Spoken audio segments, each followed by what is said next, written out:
అయ్యో తండ్రి, నా తండ్రి దగ్గర అయితే విస్తారమైన ఆస్తి ఉండేను, అక్కడ సమృద్ధి అయిన ఆహారం ఉండేను.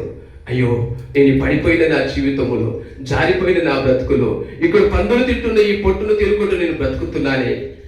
ఎప్పుడు తను ఎక్కడైతే పడిపోయినడో అక్కడ నుంచి లేవడం మొదలుపెట్టాడు. హల్లెలూయా, హల్లెలూయా.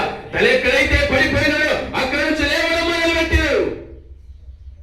ప్రియా దేవుని సంగమా, ప్రభు వాక్యం ఉంటుంది, ఎన్నాళ్ళ వరకు నన్ను మర్చదవు, నిత్యము నన్ను మర్చిపోదువా.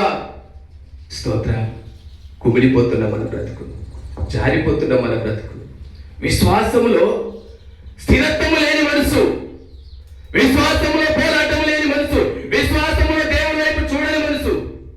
ఈ విశ్వాసములో ఏమైనా చేస్తుందంటే సాతాను అలజడులకు, సాతాను తొందరపాట్లకు, మన విశ్వాసములో ప్రార్థనలు ఏకీభవించకుండా, దేవునితో మాట్లాడకుండా, ఈ విశ్వాసములో మునిగిపోకుండా, విశ్వాసములో మనం పరిగెత్తకుండా అనేక సార్లు మన జీవితంలో ఏం చేస్తాడు? సాతాను కిందికి దించేస్తా ఉంటది. హల్లెలూయా, హల్లెలూయా. ప్రభు అంటాడు, 10 వెండి నాణెములు, 1 వెండి నాణెం పోగొట్టుకున్న స్త్రీ ఏ విధంగా అయితే వెతికిందో, ఆ ప్రభు యేసుక్రీస్తు యొక్క వెండి నాణెం ఈ రోజు చాలా మంది పోగొట్టుకున్నాం. హల్లెలూయా.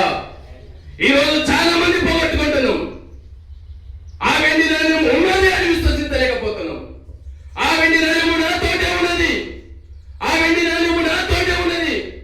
నిబ్బరమైన మనసు లేకపోతుంది ఈ రోజుల్లో. హల్లెలూయా. ఆ వెండి నాణ్యం కోసానికి నేను వచ్చిన, నా పోరాటం అది.